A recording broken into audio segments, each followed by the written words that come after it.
It's tradition 66 years in the making, long before the grandstands turned 10 and the S's at WGI, the town of Watkins Glen, has been racing. We have the beauty.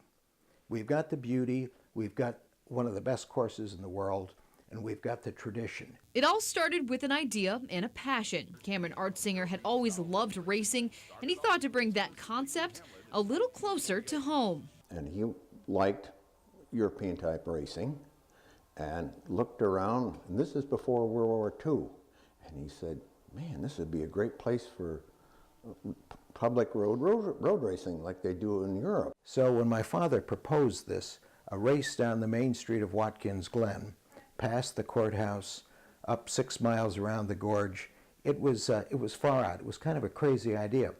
But fortunately, there were a few people in the community who understood that maybe this would extend our tourist season.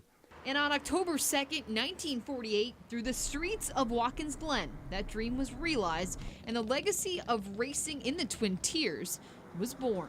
She says, how'd you like to go to an auto race? I said, oh, that'd be great. I've never been to one. I never left that seat there except to go to the bathroom once, and that was between the two races. And that's where I got bit. I was so thrilled to see my father's car with the windshield off and the headlights taped up and the number on it. And it was a very, very exciting day. The race was an immediate success, but in 1952, tragedy struck. It did, though, get overcrowded, and there was a fatality, and this was all on open roads. And they tried to keep the spectators back away from the track, but it was just too difficult to do it.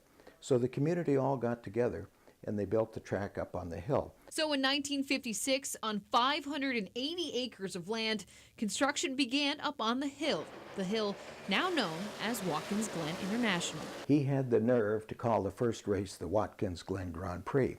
Now, Grand Prix are reserved to the top race in each country. And he said, I'm going to take poetic license because someday we will be the United States Grand Prix. And then in 1958, my father realized his dream by bringing true international racing here, which developed in the Grand Prix of the United States. Suddenly, it was like Watkins Glen on steroids.